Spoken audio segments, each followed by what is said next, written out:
So we'll talk about the next type of infections. These are what we call the nosocomial infections in gynecology. Okay, so for the nosocomial infections in gynecology, basically they are infections that are found in the hospital environment. So look at this. A patient was admitted for a different reason. Okay, now they got this infection in the hospital.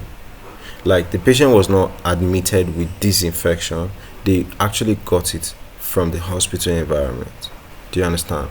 So, and also hospital workers can also be predisposed to these infections. So nosocomial infections, they are also known as hospital acquired infections. These are infections that you got them in a hospital surrounding. You weren't admitted for them, but because you came to the hospital, why? Because the hospital environment has had other patients before. So if the environment is not kept neat and the items in the environment are not kept neat, infections can still be there and spread to new people coming in. So these are infections that occur during when you were admitted or after receiving medical care in a healthcare setting, and the infections were not present before. Do you understand? So in gynecology, this infection can significantly impact maternal health, surgical outcomes, and how safe the baby will be.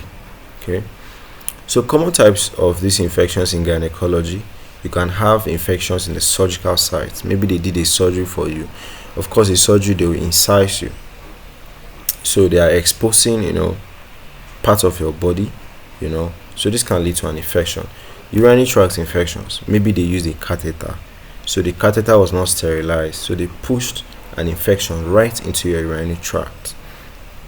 Postpartum endometritis infection, especially after cesarean delivery. Cesarean delivery is a whole lot of incision, so if the wound is not being taken care of, it can be a passageway for infections.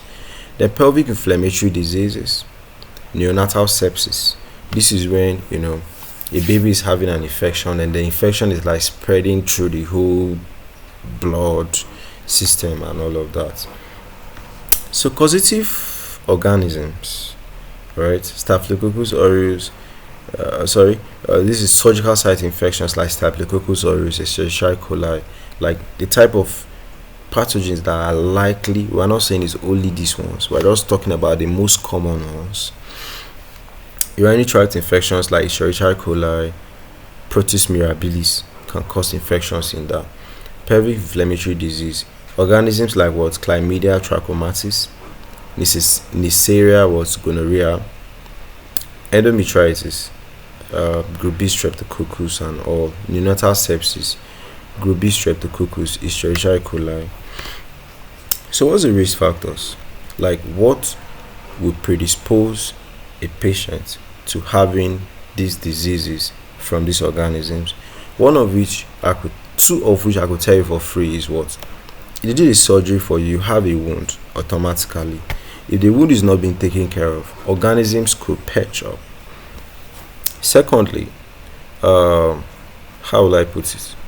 Secondly, if your immune system is so weak, so some pathogens that just exist in the environment normally, and healthcare workers that are healthy won't get infected by them. Do you understand? But you, because your immune system is weak, you can easily get affected. You understand? Those are two. So maybe emergency procedures. You have a wound, prolonged rupture of membranes. This one, they're not talking about it as related to gynecology. Multiple vaginal examinations, right? Healthcare workers, they put hands to examine the vagina. So if the glove is not sterile, they can push infection there. So poor hand hygiene, antibiotic resistance. So maybe the patient has misused some antibiotics before, and their body has basically developed resistance. So you can still be predisposed to having these issues. So prevention strategies is hand hygiene. All right, so use antibiotic drugs only when they are prescribed to you. minimize invasive procedures and vaginal examination, proper sterilization of instrument and environment.